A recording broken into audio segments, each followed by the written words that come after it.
Nous sommes plus de 9 millions au Togo. À Lomé, un peu plus de 3 millions. Donc, un événement qui rassemble 3 000 jeunes, 4 000 jeunes, même 5 000 jeunes, ne devrait pas sous-entendre que, oui, Amron, tu t'es battu pour rien. Tu vois, il y a 5 000 jeunes dehors. Que symbolise 5 000 jeunes à Lomé qui sortent pour un événement dans les plus de 3 millions que nous sommes? C'est vrai, il y en a qui ne sont pas conscients de ce dans quoi nous sommes. C'est vrai, il y en a qui ne sont pas conscients ou qui ne sont pas impliqués pour voir le changement venir dans notre pays. Mais les personnes qui se sentent concernées par la situation difficile de notre pays, pourquoi ne pas se concentrer sur l'essentiel? Si on peut trouver 5 000 jeunes qui vont dans des événements de distraction, on doit pouvoir aussi trouver, dans les plus de 3 millions que nous sommes à Lomé, 5 000 ou 10 000 jeunes qui s'engagent aussi pour voir les choses changer. Quand les révolutions se passent dans les pays pour que le changement advienne, ce n'est jamais 100% de la population qui sort. Ce n'est jamais 100%. La Côte d'Ivoire vient de nous enseigner une leçon magistrale. Que pouvons-nous faire, nous qui voulons être les remparts de la majorité, si la majorité ne s'exprime pas, pour qu'on sente réellement que nous représentons leur voix? Que pouvons-nous faire, nous, individuellement? Mon engagement aujourd'hui ne doit pas pouvoir être mis en cause. Les gens ne doivent plus douter de ma bonne foi. J'ai fait, vous avez vu, ce que je pouvais faire pour pouvoir libérer la parole. Je ne suis pas le genre de personne qui aime le sensationnel. J'ai la tête sur les épaules. J'ai une vision claire de ce que je suis en train de faire et de où je veux aller. Et je suis conscient que je ne peux pas y aller seul. Quand j'ai fait ce que j'avais eu à faire, je l'ai fait en mode kamikaze. Et mes vidéos sont là. Je l'ai dit que je n'appartiens à aucun parti politique. Je n'appartiens à aucune religion. Je n'appartiens à aucun mouvement. Je me suis lancé en mode kamikaze. J'ai pris la voie du non-retour. Je savais que soit je me ferais arrêter, incarcéré pour une période indéfinie ou indéterminée, que je me ferais peut-être torturer, ou même je me ferais déjà. Mais je voulais le faire pour que ça puisse créer un électrochoc, pour que les Togolais puissent savoir que nous tous, nous devrons pouvoir le faire. La nature ou le destin a voulu que je puisse aller et revenir. Et vous vous attendez que je le fasse encore les mêmes choses que j'ai eu à faire. Si ce que j'ai déjà eu à faire n'a pas pu vous réveiller pour que vous puissiez vous-même prendre vos responsabilités et avancer comme cela se doit, à quel moment je vais encore refaire la même chose pour qu'on me reprenne? À quoi ça sert qu'on passe notre temps à nous faire la guerre entre nous pendant que ceux qui sont responsables réellement de nos problèmes sont là à savourer du champagne, à continuer à vivre comme si de rien n'était, continuent de communiquer comme si les Togolais, dans leur majorité, ils sont pour nous. Ils sont pour ce que nous sommes en train de faire. La preuve, on ne les voit pas revendiquer, on ne les voit pas dénoncer. C'est juste un groupe de personnes qui veulent déstabiliser ou créer du désordre, qui font de l'agitation. Ils auront raison tant que nous, les Togolais, nous ne montrons pas chacun individuellement que nous sommes vraiment concernés par les revendications que portent certaines personnes. C'est ça qui est la vérité. Est-ce que nous aimons réellement notre pays? Quelle vision nous avons pour le Togo de demain? Quelle vision nous avons pour le Togo de demain? Quand nous disons non, les Togolais sont envoûtés, les Togolais ne sont pas envoûtés. Nous nous envoûtons nous-mêmes. Parce que ce n'est pas quelqu'un qui vient nous bloquer la bouche ou nous bander les yeux pour que nous ne pouvons pas ouvrir les yeux sur la réalité que nous-mêmes nous vivons quotidiennement. Nous sommes malades, nous sommes souffrants. Nous sommes ceux qui connaissons le mal dont nous souffrons. Et nous ne sommes pas en mesure de l'exprimer. On attend que ce soit X qui vienne le dire à notre place. Non. Que notre non soit non, que notre oui soit oui. Soit nous voulons le changement, soit nous ne le voulons pas. On ne peut pas vouloir jouer sur les deux côtés.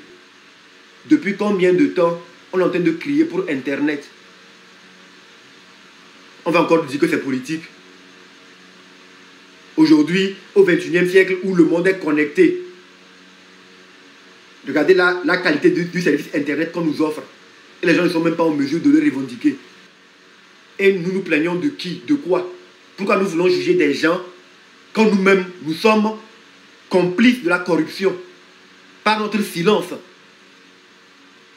On ne peut s'en prendre qu'à nous-mêmes en vérité. Togolais, nous devons travailler sur nos mentalités. Regardons ce qui se passe autour de nous. Regardons ce qui se passe autour de nous. Comment les autres réfléchissent, comment les autres agissent. Nous devons pouvoir prendre exemple. On ne doit pas copier que les mauvaises choses d'ailleurs. On ne doit pas pouvoir copier que les mauvaises choses d'ailleurs. Le Togolais est trop hypocrite et c'est honteux à la fin. Parce que le monde entier va se moquer de nous. Le Togo ne va pas mal parce que les gens nous dirigent mal. Non. Le Togo va mal en vérité parce que les Togolais refusent de dénoncer la mauvaise gouvernance. Les Togolais, dans leur majorité, sont complices de la mauvaise gouvernance. Il est temps que cela cesse. Il est temps qu'on se remette en cause. Il est temps que nous prenions conscience que nous sommes nous-mêmes responsables de notre propre misère et personne d'autre. De toute façon, nous avons atteint un point où nous tous, en tant que Togolais qui aimons la liberté et qui aimons notre pays, nous allons nous engager et faire en sorte que les richesses du pays puissent être distribuées pour tous les Togolais. Ce n'est pas rassembler lors de certains événements des jeunes Togolais pour leur distribuer des miettes, pour paraître magnanime. Ce n'est même pas notre argent. Non. C'est pouvoir mettre à disposition des hôpitaux de référence dans les 5 régions à des coûts abordables. C'est comme ça redistribuer les richesses du pays. Construire des universités de référence parce qu'on pense à l'avenir de la jeunesse. C'est ça, redistribuer les richesses du pays. Les personnes qui incarnent les postes ou les fonctions qui doivent nous permettre de voir ces changements-là n'arrivent pas à assumer pleinement leur rôle. Il est de notre devoir de leur dire, monsieur, libérez le plancher. Passez la main, vous êtes dépassés.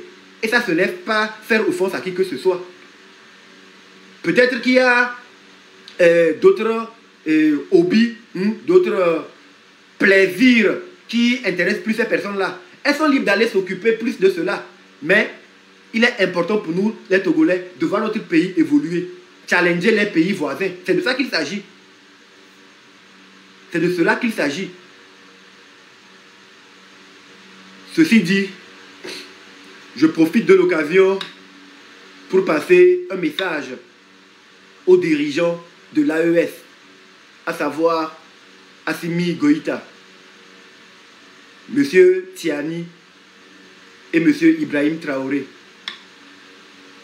Votre avènement à la tête de vos différents pays a résonné comme un souffle d'espoir pour tous les peuples africains en quête de liberté et en quête de voir l'Afrique émerger, devenir ce berceau de civilisation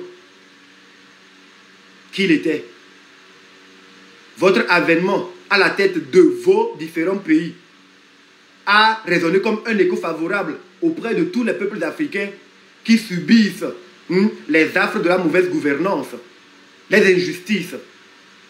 Et je pense que en faisant ce que vous avez fait dans vos pays pour venir à la magistrature suprême, ce que vous reprochiez à ceux qui vous ont précédés, c'est la mauvaise gouvernance et la maltraitance de leur peuple.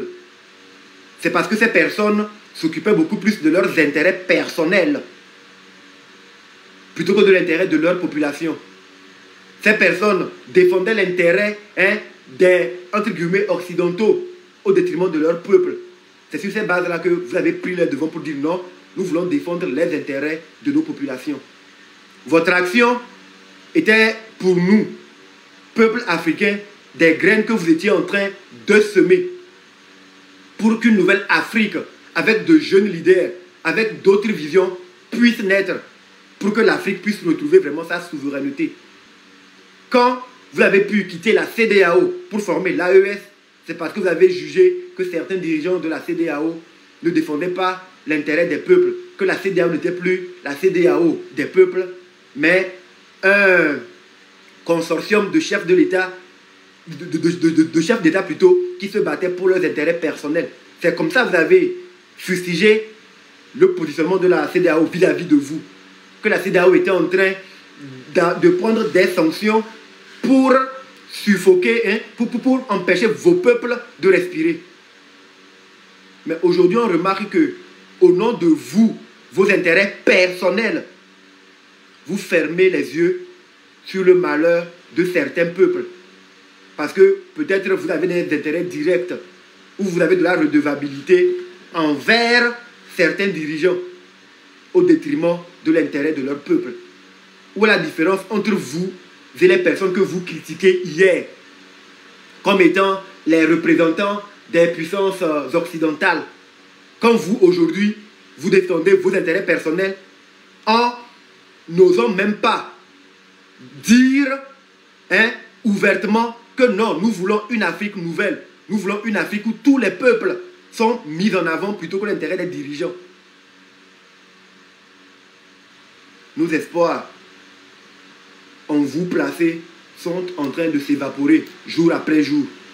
Et votre silence nous font réaliser que finalement, ça je le dis à titre personnel et je peux me tromper, vous n'êtes pas si différent de ceux que vous avez prétendu combattre hier.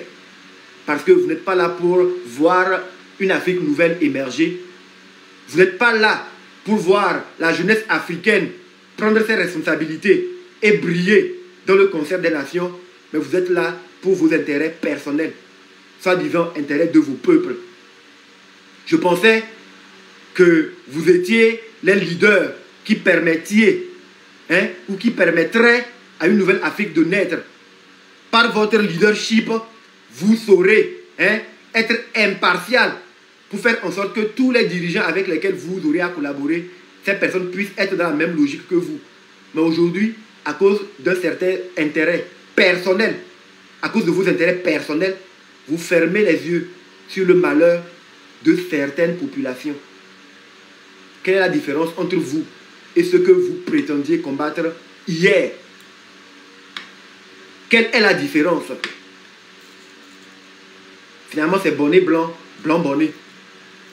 Bonnet blanc, blanc bonnet. Ceci dit, je reviens pour dire à mes compatriotes togolais, ceux-là qui aspirent à voir les choses changer dans leur pays, que nous ne pouvons rien attendre de personne d'autre.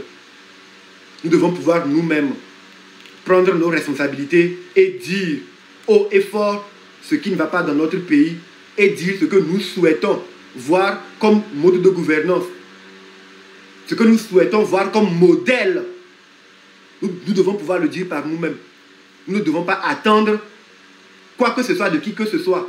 Parce qu'aujourd'hui, nous devons prendre conscience que c'est à qui mieux. Chacun se bat pour ses intérêts personnels. Et nous, en tant que Togolais, notre intérêt personnel, c'est le Togo. Notre intérêt personnel, c'est le Togo. Notre intérêt personnel, c'est le Togo. Les Togolais sont capables de travailler avec tout le monde tant que les intérêts des peuples, pas que Togolais, des peuples africains en général et de l'humain de façon globale sont mis en avant et respectés. Le Togo, quelque part, où le peuple togolais est le prototype du peuple qui incarne l'universalité des droits de l'homme. C'est-à-dire que le Togolais aime tellement l'humain sans se soucier de sa nationalité ni de sa race. Non. Le Togolais accepte tout le monde, qu'il soit chinois, qu'il soit russe, qu'il soit français, qu'il soit burkinabé, malien, sud-africain. Tant qu'il est humain, le Togolais l'accepte. Le Togolais l'aime. Le Togolais est ouvert à travailler avec tout le monde. Le peuple togolais, excusez-moi de le dire, ça peut être prétentieux, est plus évolué que les peuples du Sahel. Parce que en temps de crise, on a vu les peuples du Sahel demander à X, Y de quitter. Tel peuple quitte notre pays. Telle nationalité quitte. On veut rompre tout avec vous. Mais le peuple togolais n'a jamais dans ces manifestations demandé à qui que ce soit de quitter. Le peuple togolais a toujours revendiqué un peu plus de justice, d'équité, de liberté pour qu'il puisse s'exprimer. Le peuple togolais a toujours voulu que les richesses du pays soient équitablement réparties. Ce n'est pas trop demandé. Vous devez pouvoir défendre les intérêts du peuple togolais. Sachez que c'est le peuple togolais qui est pacifique.